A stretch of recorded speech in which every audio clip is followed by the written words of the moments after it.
नुकसान कैसे गिनवाएंगे, लेकिन बंदे ने नुकसान नहीं गिनवाया कोई पत्रकार ने। ये कह दी राष्ट्रीय हित में 50 तक मोदी जी रहेंगे। देखिए मैं शायद स्वस्थ रहे, सुन लीजिए, मैं अगर मेरा स्वास्थ्य ठीक रहा और मैं एक्टिव रही, हेल्थी रही, तो शायद मैं जो 50 तक जी जाऊं, और प्रधानमंत्री नरेंद्र मोदी जी रहेंगे वो देश जाने। नहीं, मुझे तो, मैंने कहता थी मैं स्वस्थ रहूंगी तो मैं रहूंगी, ठीक, 2050 तक और 25 साल तक, ठीक, और 25-27 साल तक जिंदी रह सकती हूँ मैं। कौन कहता है ब्राह्मण समाज मोदी जी के साथ है? नहीं, चंद लोग साथ हैं जो अपनी कुर्सी आने के बाद भी गलत बात का विरोध नहीं करते, और मैं उनके खिलाफ हूँ। जेवर की जनता साथ है। वैसे ही खामोखा हिंदू मोदी जी के साथ है, पूरा हिंदू इतना दुखी बॉर्डर पे देखी नहीं आपने क्या? वहाँ मुस्लिम ही बैठे थे क्या? वहाँ सिख ही बैठे थे क्या? ईसाई बैठे थे, हिंदू नहीं थे क्या? आप तो शंभू भाई पूरे ग्राउंड रिपोर्टिंग करते थे वहाँ 8-8 घंटे, आपको तो सारी पता। राम मंदिर बन गया, हम लोग और कुछ नहीं चाहिए, पूरा हिंदू मोदी जी के साथ। अच्छा, राम मंदिर पे क्या साल तक वोट लोगे? पहले एग्रीमेंट ये पास कर दो, फिर हम ध्यान तो रखेंगे जी इतने साल तक ये राम मंदिर पे वोट लेंगे। अच्छा, पाकिस्तान इन्हें दिखता है दास्तान है पाकिस्तान, दास्तान है तालिबान, दास्तान है हिंदुस्तान, दास्तान है जवान, दास्तान है किसान, क्यों नहीं दिखता इन्हें? बोलते हैं किसी के लिए? ओहो, अरे इस देश में सभी रहते हैं भाई, सेकुलर पर्सन हो आप, सेकुलर पर्सन की बात करो ना। ये लोग इस चीज को पूरा फैलाते हैं। ये हमारा देश किस लिए जाना जाता है? सभी धर्मों के लिए यहाँ समानता है, इसलिए जाना जाता है ना। मोदी जी की वजह से जाने जाता है। मोदी है तो मुमकिन है, ये बात सच है। मोदी है तो महंगाई मुमकिन है, मोदी है तो बेरोजगारी मुमकिन है, मोदी है तो पड़ताड़ना मुमकिन है, मोदी है तो ये चीजें मुमकिन है, मोदी है तो पुलिस लठ बजाने को किसानों के बाड़ों पर तैयार है, वो मुमकिन है। एक बात बताओ, जब बिल रद्द हुए, जब मीडिया ने कुछ बोला?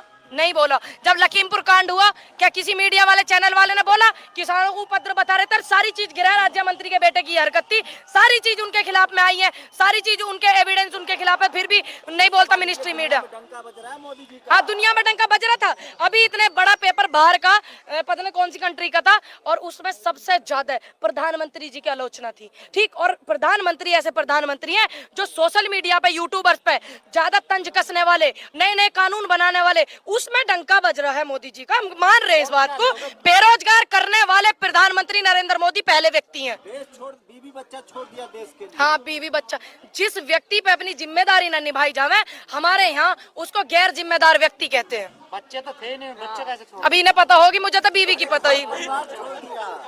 देश के लिए घर परिवार छोड़ दिया। देश के लिए अनुरोध करते हैं, अगर नरेंद्र मोदी देश के प्रधानमंत्री जी देश के लिए सब कुछ त्याग कर सकते हैं तो अपने पद से इस्तीफा कर दें बस। वो तो कह रहे हैं मैं जनसेवा के लिए आया हूँ, मैं सत्ता में हूँ नहीं। अरे मैं कहता दिलाली, सत्ता का लोभ ही नहीं है ना। सत्ता का लोभ नहीं है, सत्ता का लोभ नहीं है। और योगी जी गाड़ी के पीछे पीछे चलते हैं, अपनी सिक्योरिटी, अपनी वाह दिखाते हैं। प्रोटोकॉल है। देखिए, मैं एक बेटी भी हूँ अच्छी, मैं एक बहन भी हूँ, आने वाले भविष्य में मैं एक माँ भी बनूंगी, लेकिन मैं और अब मेरे जितने भारत के पढ़े लिखे लोग वो नहीं चाहते। अरे थामस रख, आने वाले समय में शादी कर ली, आने वाले समय में मैं ये नहीं चाहती कि मेरे बच्चे या मेरे भाई बहन कहीं आ गया, उसी बिंदु पे आ गया तो अब इनको याद आ रहा वो जमाना। कोई बात नहीं, इस बात को ना ऐतिहासिक तरीके से याद करवाया जाएगा। जैसे इनका आना ऐतिहासिक था और वैसे ही इनका जाना ऐतिहासिक रहेगा, ये बात है। और इस मंच पे आप सभी सम्मानित मीडिया वाले मेरे भाई जुड़े हुए हैं, जो बहुत पहले से जुड़े हैं। ज्यादा तो बड़ी बात मैं कहती नहीं, चाहे 5 राज्यों में सरकार है, 5 राज्यों में चुनाव होने 2022 में, चाहे विपक्ष मिलकर सरकार बनाए, नरेंद्र मोदी जी की सरकार, भारतीय जनता पार्टी की सरकार नहीं आई। लिख लीजिए, अब अमित शाह जी रहेंगे जी 50 साल, ये तो बता बड़े भाई। अब उनसे पहले पूछ गए, आप रहोगे, बाकी सवाल आगे बाद का। विष्णु के अवतार है तो रह ही सकते हैं। जब मैंने विष्णु के अवतार है, मतलब हम नेता ऐसे हो गए कि भगवान के अवतार ले लेकर पैदा हो रहे, ये भगवान को देने वाले लोग बन रहे। हमने तो आज तक यही सुना कि जो परमात्मा ने दिया है, ये तो उल्टा परमात्मा को देने की बात करते हैं। वो रहे ना रहे, पार्टी तो रहेगी ना, पार्टी के लिए कह रहे हैं। अरे पार्टी भी नहीं रहेगी, देखते तो रहता ना, 2 पे आएंगे दोबारा घूम के।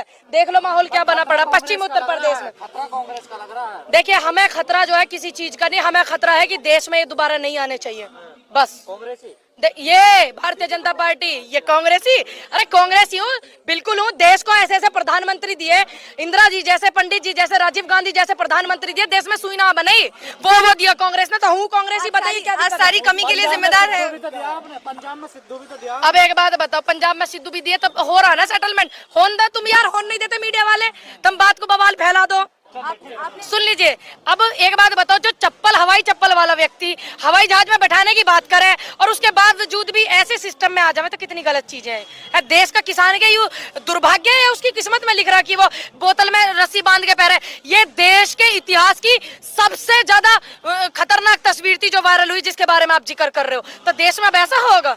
अरे यू किसान है, यू ही तो सारी चीज बनावे, यू ही सारी चीज उगावे। इसके खाने पे तुम्हें दिक्कत, इसके पहनने पे तुम्हें दिक्कत ही दिक्कत है तुम्हें किसान से। तो विरोध क्यों कर रहे हैं? थोड़ी तपस्या में कमी रहेगी मोदी जी की, वो पूरी करेंगे तपस्या। देखिए, उन्होंने तपस्या बहुत करी है, ये इस बात को मैं मानती हूँ, धन्यवाद करती हूँ, लेकिन उन्होंने तपस्या जो करी है उद्योगपतियों के लिए करी है। ठीक है, तो उद्योगपतियों से थैंक यू का क्रेडिट लेके आवे। हम जनता के लिए अगर करते तो जनता रोड पर नहीं होती, ना जनता आंदोलन करती, ना ये बच्चे आंदोलन करते एसएससी के, ना ये इसके होते बीपीएड के, वो करते। लखनऊ में कम से कम 50 धरने चल रहे इको गार्डन में, यहाँ देख लो दिल्ली में। उद्योगपतियों का बड़ा विरोध करते करें कैसे ना हम उद्योगपति का, उद्योगपति लपेट रहे। और रॉबर्ट वाड्रा के खिलाफ इतना बोला इन्होंने, हमने जनता ने मूर्ख बन के मान लिया। अरे थामस रखो, जवाब लेके जाओ पूरा। जब इन्होंने रॉबर्ट वाड्रा के खिलाफ इतनी चीजें बोली, हम जैसे मूर्ख बन के हमने मान ली। फिर में जांच होके क्यों नहीं आई सारी चीज? अरे उद्योगपति कुछ भी हो, क्यों नहीं आई रॉबर्ट वाड्रा के खिलाफ? काय को नहीं वो करी इन्होंने? फिर काय को चुप बैठ गए? फिर इसका मतलब सारा षड्यंत्र रचा गया था, सारा का सारा आंदोलन करा गया जानबूझ करके। मैं तो उस व्यापारी का विरोध करती हूँ जो देश की जनता के खिलाफ है। अगर इसमें कोई भी हो, तुम्हें ना पता इतने चर्चे पर्चे छप रहे हैं, तेल वाले जो फिर हैं, तुम्हें ना पता, शहद वाले फिर हैं इतने बड़े बड़े, इतना तो रोजगार दे रहे हैं, और क्या चाहिए उनको? रोजगार दे रहे हैं। नोएडा में इतनी फैक्ट्री है प्राइवेट, 350 किलोमीटर तक बालकों को न लेते हैं ये, उन्हीं की जमीन में फैक्ट्री। ठीक, एनटीपीसी पर धंधा चल रहा, उन्हीं की जमीन पर फैक्ट्री, उन्हीं पे तुम कमा रहे खा रहे, और उन्हीं को तुम रोजगार नहीं दे रहे। नू कहते हैं लोग दादागिरी दिखावे, उनके खिलाफ मुकदमे करो, जेल भेजो, बात खत्म। रोजगार तो दो। अगर 100 व्यक्ति है, 100 व्यक्तियों में 2 खराब है, तो क्या तुम 98 व्यक्तियों के रोजगार छीन लोगे? क्या उन्हें भूखे बिठाओगे? मान गया ना गलत हुआ। ऐसे ही धीरे धीरे जनता भी मान रही है। केशव प्रसाद मौर्य ने तस्वीर पोस्ट की थी जेवर एयरपोर्ट की बता के, तो जो चीन की निकली। अब एक बात बताओ, अभी योगी जी ने भी करी थी जब बंगाल की निकली। कुछ है नहीं ना इनके पास पिटारे में माल पानी, तो कुछ ना कुछ तो दिखावेंगे ही। जेवर एयरपोर्ट तो है। अब जेवर एयरपोर्ट है, लेकिन तस्वीर चीन की करने की क्या जरूरत थी? अब वो घर जो वायरल हो रहे चीन के, उन्हें करते तो शायद अच्छे लगते। तो इनके पास विकास नहीं है, इन्होंने कुछ करा नहीं है धरती पे आके, इसमें देश में बैठ करके, तो ये दिखाएंगे ऐसे ही। अभी योगी जी की भी वायरल हुई थी बंगाल की,